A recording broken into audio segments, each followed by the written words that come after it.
Okay. I'm Dominic Chaffee. I'm going to be your guide through the first 100 days of your startup. This is our second seminar out of 5. Today we're going to be talking about compensation design, developing unique compensation and performance incentives. This would be for your employees, contractors, directors, so on and so forth. So the who you hire, the what and what price, and when you hire them is probably one of the most important considerations when developing your startup business. It is probably one of the most important things because it will determine whether you are going to survive that first year or that first few months. When developing a compensation design, you want to keep the big picture in mind. It's linked to your recruitment of employees, your retention, their employees' motivation, their performance, and thus their satisfaction with their jobs. Really, it communicates the value you place on your employees, and employees that feel valued are going to perform much better. So we're going to talk about three main different types of compensation. First, we have direct compensation, which would be mostly what we're talking about is cash, and how do we distribute cash. Next, we have equity, which would be different forms of stock or equity or ownership compensation. And then finally, we have indirect compensation, which would be just the benefits and perks of your particular position or job. So first, we're going to talk about direct compensation. And obviously, this is cash payment. This is what we mostly all think about first when we talk about compensation. So when we're talking about independent contractors, we're going to contract for their services.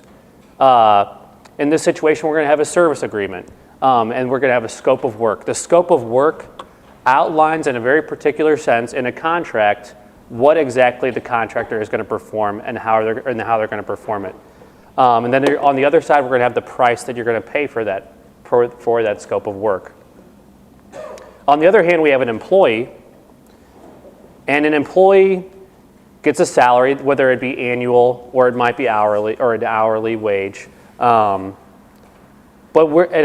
in a startup business, we're at a competitive disadvantage when we're talking about employees and salary. We're at a competitive disadvantage because startup businesses generally don't have pools of cash laying around to pay employees on a consistent basis. So you have to get creative when you're being a startup, and that's where we use equity compensation and indirect compensation as an equalizer, so to speak. Next, we have deferred compensation, and this is what deferred compensation is just delaying the compensation that you're paying your employee. This can come in the form of a cash bonus, maybe an increase in salary or salary escalation, or actually paying back pay. So what we would have in a back pay situation, you're going to pay your employee $45,000 a year for your first year, but at that point you could only pay $25,000 a year. Once we get into a profitable stage of the business, we're going to go back and we're going to give them maybe a lump sum, or over time, we're going to pay them that $20,000 that they missed out on in their first year of their salary. One thing I want to caution you with deferred compensation schemes is I would highly recommend hiring an attorney to do so. The very mention of a deferred compensation scheme can trigger certain liabilities for your business that you may not have intended when you put deferred compensation into your compensation package. Even if that employee later quit, you could still be on the hook for deferred compensation. Whereas you have it structured into an incentive pay or a bonus, you may not be. So that's something you may want to speak to an attorney about. Okay, equity compensation. So this is going to take up the meat of the presentation, is we're going to talk about equity compensation.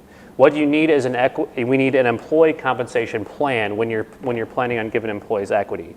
This is because without an employee compensation plan, you're setting yourself up for a situation in which you are becoming an issue of securities to your employees for their services, which puts you underneath the Securities Act of 1933 and in violation of it. Whereas if you do have an employee compensation plan in place, you fall under a Rule 701 exception to that, to the Act, the 1933 Act. So when you're coming up with your employee compensation plan, you want to think first about in the next 18 months, who do I want to hire for my business? Whether that be an employee, and it might be an advisor, director, or whatever. Who and how many people do I want to hire? And how many shares of equity or what percent interest of my business do I want to give them? After that, you're going to create a pool of equity that you set aside to give to those employees, and that usually ranges from about 10 to 20%. On the 10%, okay, you might want to give consideration to whether you're going to have future investors in your business, because they're going to look disfavorably upon a high amount of a pool of equity that you're giving to your employees. So for instance, okay, on the high side, we have 20 to 25% we're giving to our employees. An investor might look disfavorably upon that. They're looking for something because that gives them less money, that gives them less equity in the business, less power. Whereas if you give, we're looking for investors are going to be looking for an equity pool of about 8 to 12%. So I would keep it in that range if you're planning on having future investment in your business by, say, angel investors or venture capitalists. Okay, so what types of equity compensation can we offer? First, we have your straight up equity, which is just, we call that points compensation. So that would be, I'm going to give you 3 points, so you get 3% of equity in the business immediately. That's probably not the best idea. What you actually probably want to do is give people either stock options or restricted stocks. These usually vest on a schedule, and we'll talk a little bit about vesting in the next slide. So I want to talk about the difference between stock option and restricted stock first. So stock option is the option to buy stock of a company at a later date for a certain strike price. Whereas restricted stock is you own at that vesting date, you own that stock outright. So I'm going to give you an example. Say we're giving our employee an option at a strike price of $10 at some future date. That future date comes, and the stock is only worth $8. At that point, our option is worth $0 because the stock is actually worth lower than what our strike price is. So as you can see, that's not a very good incentive for our employees. A restricted stock from an employee perspective is much better because if we issue a restricted stock schedule when the stock price is at $10 and say it still falls to $8 as a stock price, we still have $8 worth of value we still get $8 worth of value for that stock. So with an option, we've lost 100% of the value of our stock, and with the restrictive stock, we've only lost 20% of the value, even though we had a disfavorable situation. Then I'll talk about profits, interests, and phantom stock in other slides. But I want to move on to vesting, which I mentioned. So what is vesting? Vesting means rather than let's talk about Bob. We want to give Bob 40% of our company. Instead of giving Bob 40% of our company all at once, we have a vesting schedule. So let's say the vesting schedule is for 4 years. We want to give Bob 40% over 4 years. And we're going to do that every 6 months. We're going to give Bob 5% of the company. So in that situation, Bob gets 5% after 6 months. After 12 months, he owns 10% of the company, 15, 20, and so on. Well, what's the problem with that? Well, you don't always enjoy who you're working with. Sometimes it's not a good fit. Sometimes you get fired. And then at that point, you don't want to have people with just a tiny amount of equity in your company scattered about that don't necessarily are no longer connected with your company. So instead, the one way to avoid this is to have what we call a cliff. In a cliff, it gives you a little bit of a trial period that you can have in your vesting schedule before you give somebody equity. So let's talk about Bob again. Rather than give Bob 5% equity every 6 months, we're going to wait 2 years of the 2-year cliff to give Bob any equity in the company. So at 2 years into his vesting schedule, Bob will get 20% of the company. Then after that, we get the trickle. Bob gets the 25, then 30 every 6 months until his vesting is completed. So in that situation, like I said, you can make sure that Bob is somebody that you want to work with before you have to give Bob a piece of your company. Oh, and then finally, we have an acceleration clause. And we're going to talk about that later with an advisory compensation scheme. And what an acceleration clause is, it's an event that triggers the full vesting of somebody's equity without it completely coming to fruition over time. So say the trigger for the acceleration clause is the sale of a company or initial public offering. And that happens after 3 years of Bob's employment with the company. Well, at that point, Bob only is entitled to 30%. But because of the acceleration clause, Bob is going to get 40% of the proceeds of the sale of the company because the acceleration clause made his equity vest completely at that time. If that makes sense. Okay, and this I just wanted to show you guys an equity schedule, a vesting schedule. This is a kind of a complex example, and I know you can't really read this too well, but you can see that there's pretty much like 4 different categories right here. And in the first category, we have what this person is he's an investor and an employee. So in the first category, we have his investing schedule, and basically he gets 7% vestment of his stock. He's going to vest completely at 25%. 7% going to his facet as a investor in the company, and that's going to vest after about, 6 months. He's going to get 7% after 6 months. In the next category, we have vesting for his performance-based incentives, and then the next category, you have vesting just over time. So he has 3 different categories of vesting, and he also actually gets a salary in the last category. So he's going to go from 5% immediate vesting until 25% of about, I think this is 3 years, within 3 years. So what does this tell you about this person is that in order to have such a complex scheme of compensation, they have to be very important to the company in order to go through this type of depth.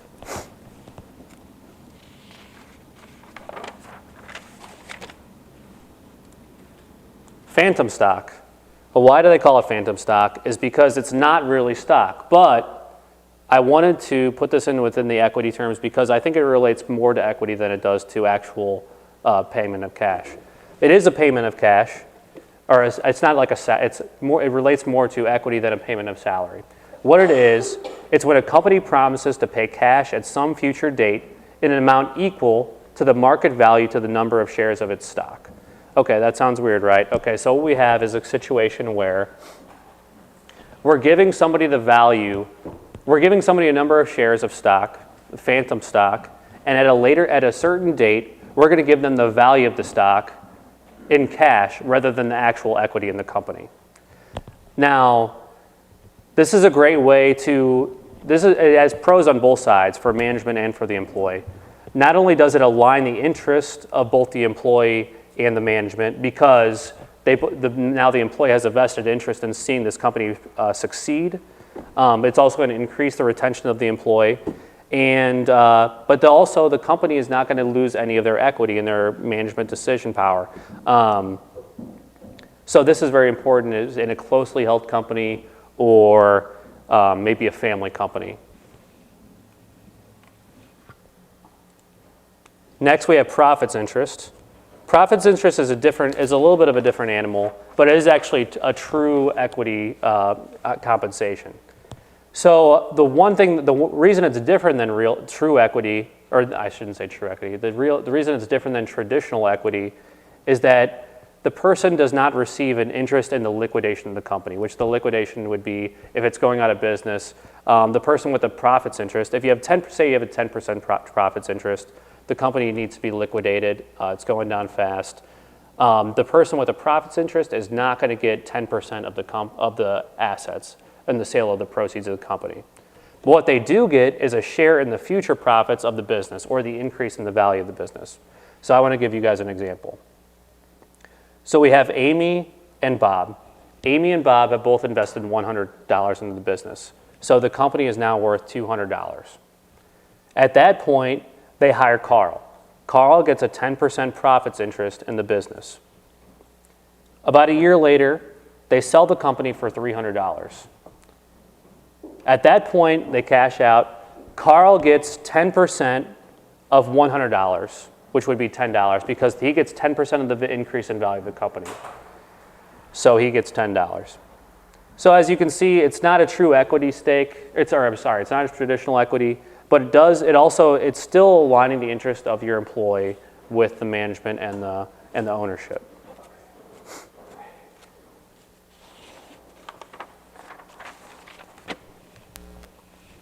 Okay. Indirect compensation. Indirect compensation is just the perks and benefits of the job. Some of these have monetary value and some of them might. It depends on, or might not. It depends on who you are and what it means to you. So some things like flex scheduling. So I work at Aegis Professional Services. It's a smaller firm, and it has its perks in that we have a nice office. You know, it gives us a casual atmosphere to go to work to. They have a relatively flexible schedule for some people. You know, we have a Christmas party. These are all things that are indirect compensation, not necessarily monetary value, although some of them do, like insurance has a direct, almost a 1-to-1 ratio of monetary value. But this is, I wanted to mention this because it's a way to sweeten the pot for startup companies that can't afford to pay their people a higher salary. This is where they can make up for that.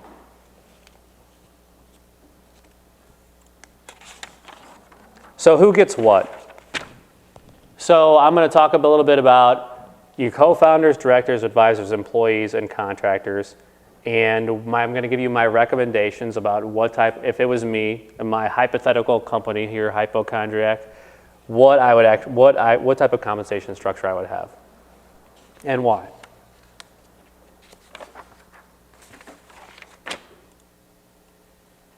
So first, for the founders of the company, and this one it might include yourself, I would have a 4-year vesting schedule. Now you might be tempted to say, well, why wouldn't I just vest my own equity immediately in this company? I would caution against accelerating the vesting of your stock or your equity in the company, because that's something investors are going to frown upon. And if you do plan on getting future investment, that is something that they might actually ask you to divest and then revest after a certain period of time. Usually 4 years is the standard. That's why I put 4 years. A 1-year cliff is good, even for yourself.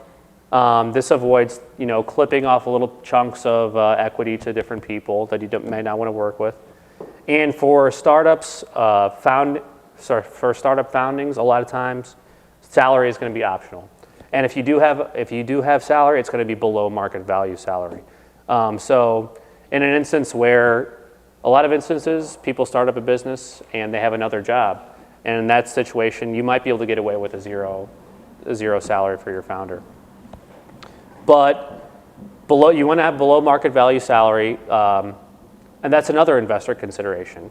So say you have an investor that wants to invest $500,000 of angel investment or Series A investment in your company.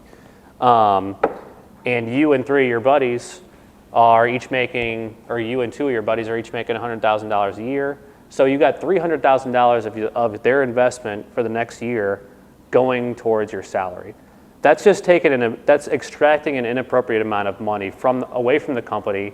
And the investor is going to realize that you're not putting that back into the research and development or growing that company. You're basically taking their investment and giving it to yourself. So that's something that investors are going to frown upon, and I would discourage if you intend to get future investment. One thing I wanted to mention, if you have other co-founders, that maybe some of them might invest more money than you in the business. But what I want to say is, while that you might allow them to take more equity in the business, but don't allow them to strong arm you into taking a higher salary because they have more of an initial investment. It's much like the last situation. You don't, just because you invest more doesn't give you the right to extract more money out of the company that needs to be going towards growing it.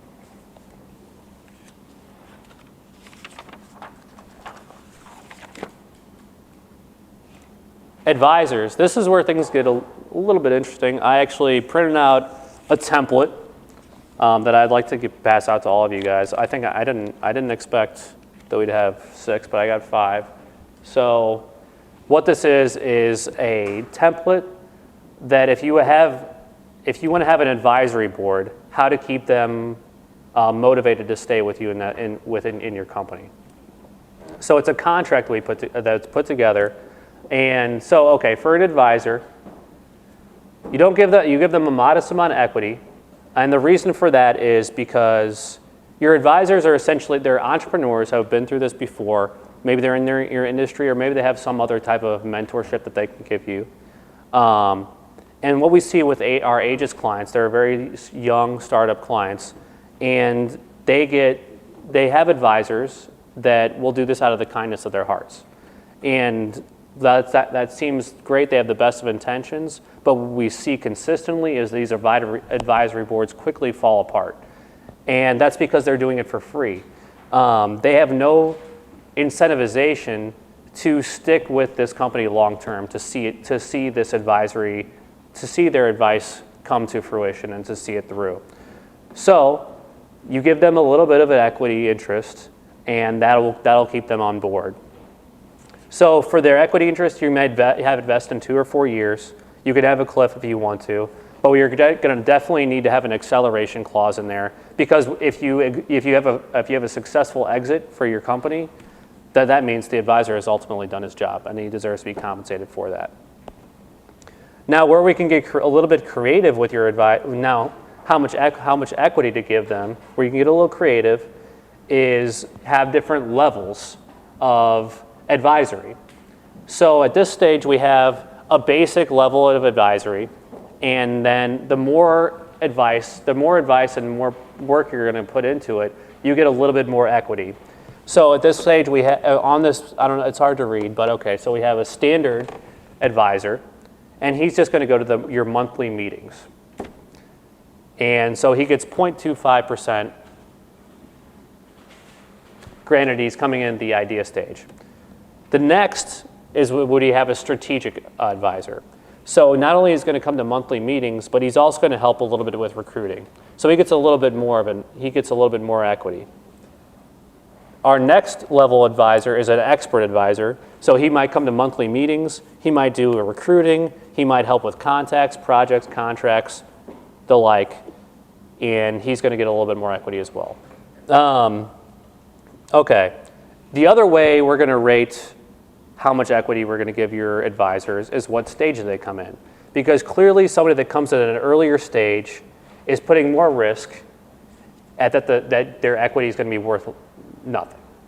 So we have to give them more equity to sweeten the pot. So if they come at the idea stage, they're going to get the most equity, rather than if they came at the startup stage when you're going a little bit, they're going to get a little bit less. And if they come in at the growth stage, they're going to get even less than that, because they're taking less of a risk. So as we can see, we go from our standard. Okay, let's go from here is our highest. We have our expert that comes at the idea stage, just to illustrate. He's going to get the most equity, rather than we have our standard advisor who comes at the growth stage. He's putting in the least amount of effort and he's taking the least risk. So we don't really need to give him that much equity for him to tag along on our startup.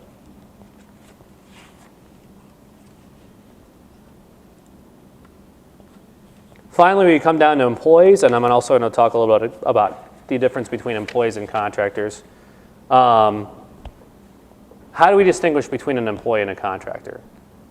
Most of it is what we want to, there's a variety of factors, but mostly what we're going to look at is the how, who decides the how of what gets done. That doesn't make probably much sense. But what we're looking at is who determines how the project gets done? And there's a variety of factors. Who sets the hours? Who provides the tools? Who provides the working space?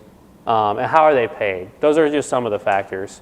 If we look back at all those factors and see that the employer controls most of those factors, most likely this person is going to be an employee for the business.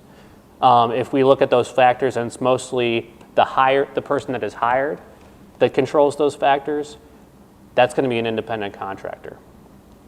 So what are the pros and cons of each one? What do you need for what are the best most appropriate circumstances? So for an employee, we want an employee for tasks that are done on a routine basis every day. Employees might be more willing to take on multiple roles within your company. Say you have a clerk that sits at the, or maybe you have a secretary or something like that. I don't know what to say, but then they also might go along, take multiple roles, then maybe they'll help in the stockroom or something as well, whatever. Whereas if you had an independent contractor, like I mentioned, the scope of work, their scope of work is their delineated job that they have to do, and they're compensated only for that work. Anything outside of that is extraneous. The cons of an employee is that you're going to have additional office space to provide them a working place, more consistent salary and benefits, and also employee and employer laws are much more strict than the ones governing independent contractors, and you're going to have to spend more money on training as well. Whereas I'm going to say that independent contractors are expected to have the prerequisite skills in order to complete the task that is required of them. One thing I'm going to caution is if you have an equity plan, you need to please put it in writing.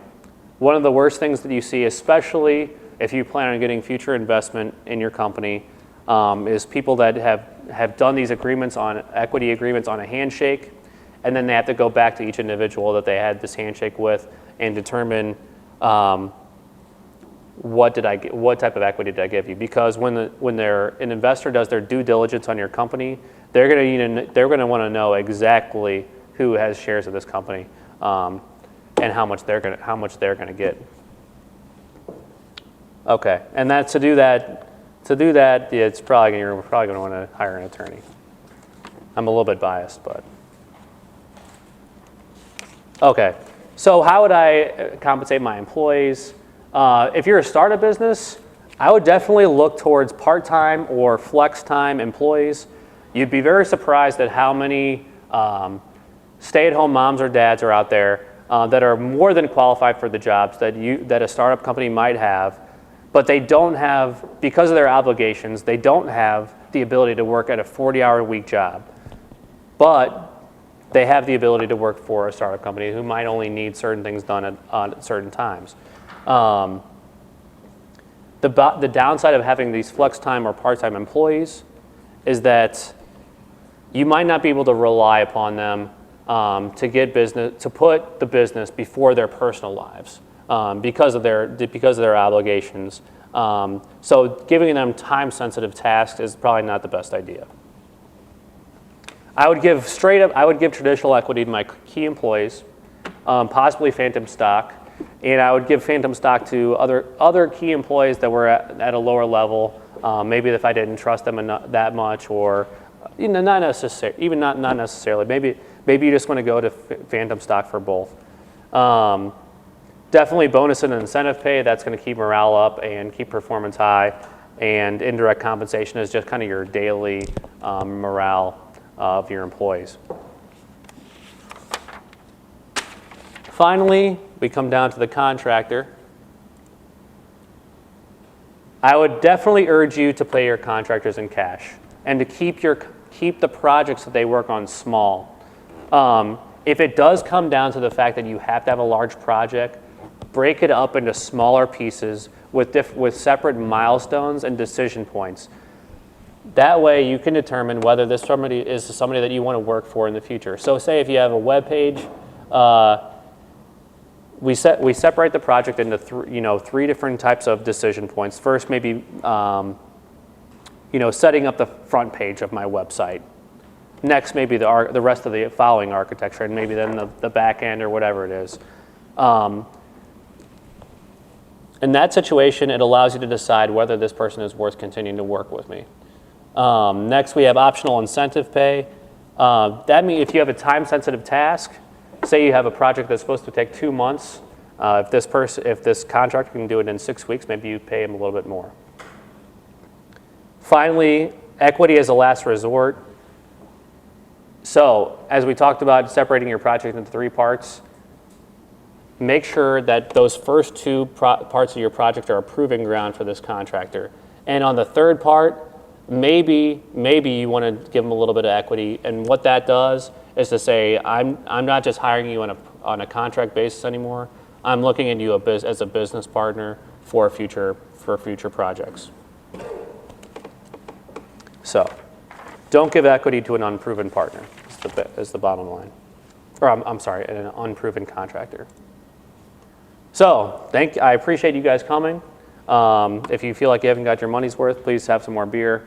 And our next presentation is March 26th, and we're going to be talking about securities compliance and the effects of the Jobs Act, the new Jobs Act, fundraising.